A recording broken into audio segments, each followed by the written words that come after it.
मुंबईत भाजप 128 तर शिंदेची शिवसेना 79 जागांवर लढणार। उर्वरित 20 जागांवर वरिष्ठ पातळीवर निर्णय घेणार। बैठकीनंतर भाजपच्या अमित साटम यांची माहिती। पुण्यात भाजप आणि शिंदेच्या शिवसेनेतील संघर्ष वाढला। उद्या मुंबईत फडणवीस आणि शिंदेची बैठक होण्याची शक्यता। जागावाटपाचा वाद उद्या मिटवला जाणार।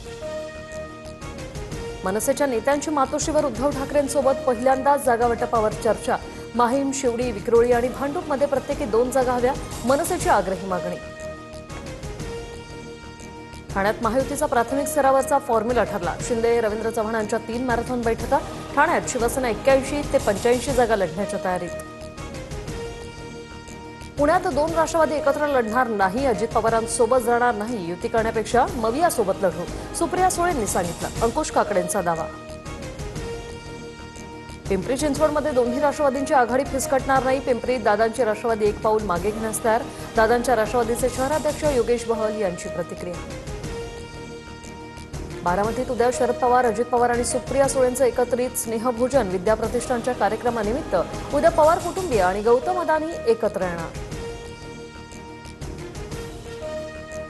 ठाण्यात भाजपकडून पंतप्रधान मोदींचे बॅनर नमो भारत नमो ठाणे असा बॅनरवर ओढले, तर भाजपला ठाण्यात शिंदेंचा पराभव करायचा आहे, राऊतांची टीका। 30 डिसेंबरपर्यंत महापालिकांबाबत सगळं चित्र स्पष्ट होईल। जागावाटप प्रचार सभांबाबत मुख्यमंत्री देवेंद्र फडणवीसांची प्रतिक्रिया।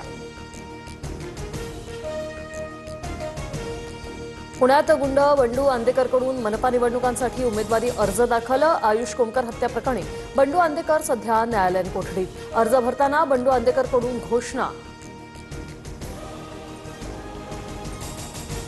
मुख्यमंत्री फडणवीसांना डॉ. पंजाबराव देशमुख स्मृती पुरस्कार। राजकीय, सामाजिक आणि सांस्कृतिक कार्यासाठी फडणवीसांचा पुरस्काराने सन्मान।